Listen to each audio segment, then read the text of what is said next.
Hey everybody, I'm here with a story on Diddy and one of his new accusers. Let me tell you something. One thing with these Diddy stories and the accusers, and I'm not saying that they're not telling the truth, but one thing you can count on, the story is going to sound like something out of a movie. Tunnels are involved in this story, celebrities are involved in this story, but then there's a hole in the story where he's saying Jay-Z was there and saw him, and he saw Beyonce. But of course, you better count on Alex Spiral, Jay-Z's high-power lawyer. They said, Jay-Z wasn't there. He was here on this date.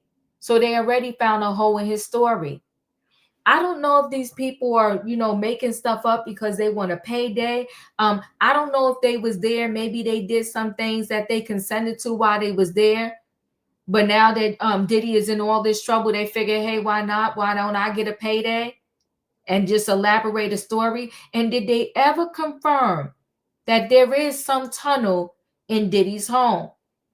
I heard there was no tunnel, but the urban legend on the street is there is a tunnel, and all these people are kind of snuck in and ushered into this tunnel. Now, my thing is, he had these open freak off parties, open where allegedly everybody knew it was like the best kept secret.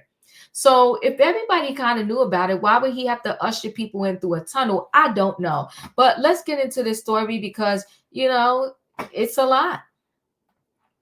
So new Diddy accuser Beyonce, LeBron saw me at the freak off. I was the guy that had on this mask. Y'all can read it there for yourselves.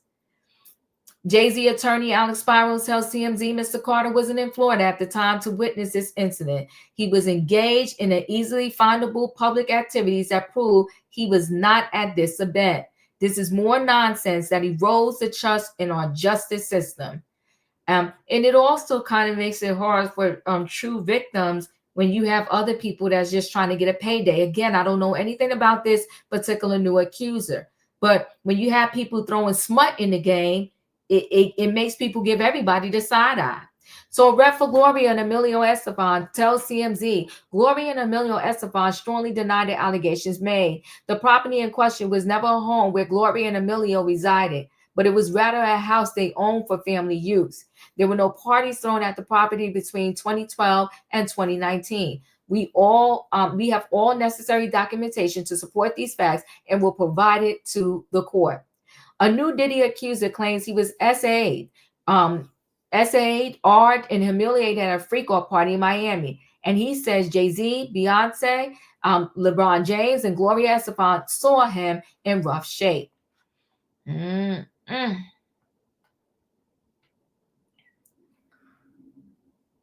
Let me see where I'm at. Diddy is being sued for human trafficking by a Florida man named Joseph, who claims Diddy humiliated him at an April 2015 birthday party for King Combs by strapping a P to his face and paraded him around.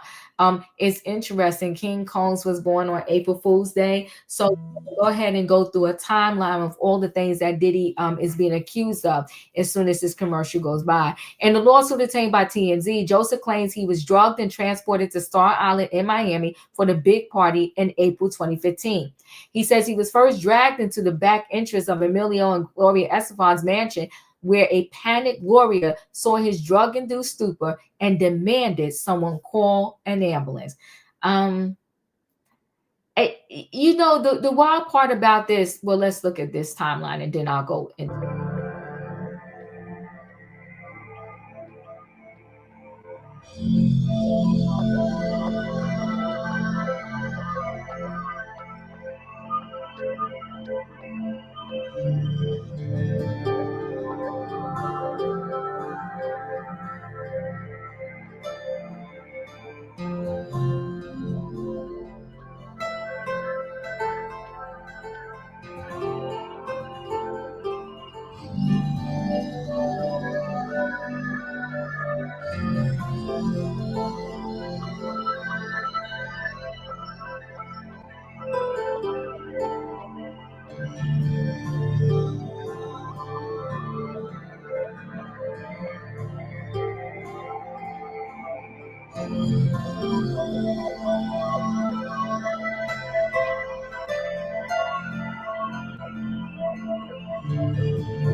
And he has so many lawsuits against him. Um, in the lawsuit obtained by TMZ, Joseph claims he was drugged and transported. I think I read that part. Joseph claims Emilio quickly silenced Gloria and ushered her way into the crowd. And then he says he saw LeBron walking through a hallway in a bath towel. He says LeBron James looked at him and said, "Y'all better do something about that."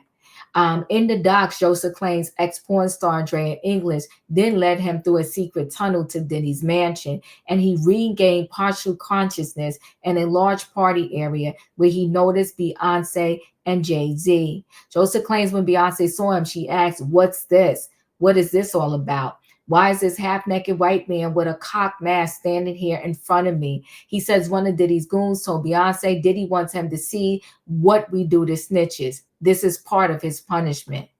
Diddy's accuser claims he was then forcefully paraded through multiple rooms filled with people who jarred and taunted him. And he says Diddy ordered him to be degraded, calling out, "He's going to find out what we do to snitches tonight. Get him undressed." Joseph says he was stripped and then dressed in a small thong bikini bottom and a black leather mask with a rubber band forcefully inserted and zipped close over his head. He says a locking sex device was affixated to the mask, protruding from his mouth, with Diddy and Andrea allegedly subjecting him to degrading and non-consensual acts. He says later in the night he came across celebrity George Jacob, who he says was visibly disturbed by his attire. He claims Jacob asked, "What's this? What's going on with this guy? Why is he standing here staring at me with a pea strapped to his face?" Joseph claims Emilio again intervened and told Diddy goons to get him out of Jacob's sight. And then Gloria again pleaded for an ambulance, with Emilio silencing her and shoving her way into the crowd. Jay-Z, Beyonce, Gloria, and Jacob are not being sued. Now it's true Diddy threw a 17th birthday party for his son back in April 2015. And while Joseph is referring it to as a freak off, the alleged event he describes does not match what prosecutors have said in the federal indictment. They allege the freak offs involved Diddy, a male S worker, and another woman. By the way, one quick hole we found in Joseph's story with a simple Google search is that Jay-Z was in New York City on April 1st, 2015, the date of King's 17th birthday party, for a speaking engagement about Tidal streaming service, which he had just purchased. Joseph is going after Diddy, Emilio, Andrea, and Diddy's alleged drug mill, Brandon Paul, among others. He's suing them for human trafficking, and he's seeking damages. Sean Combs' legal team tells TMZ the complaint demonstrates the deprived lengths plaintiffs will travel to garner headlines in pursuit of a payday. No sane person reading this complaint could credit this story. Mr. Combs looks forward to having his day in court where these lies and the perverse motives of those who told them will be revealed. I don't know who his attorney is. Maybe later on I'll probably go look up this case, but I don't even know what to say. The story is wild. It's outrageous, but a lot of these accusers have some pretty wild stories when it comes to Diddy.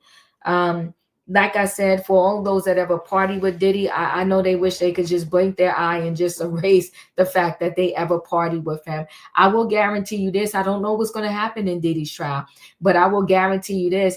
If he does get out of jail, I don't think a celebrity would ever party with him again.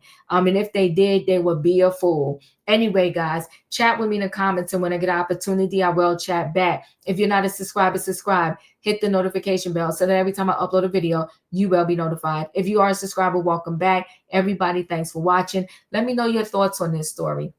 Let me know your thoughts. Do you think this accuser is telling the truth, Or you think they got some truth mixed with a whole lot of exaggeration in order to sensationalize it more, thinking they might get a bigger payday? Thanks for watching. Hit the like button. I'll see you on the next video.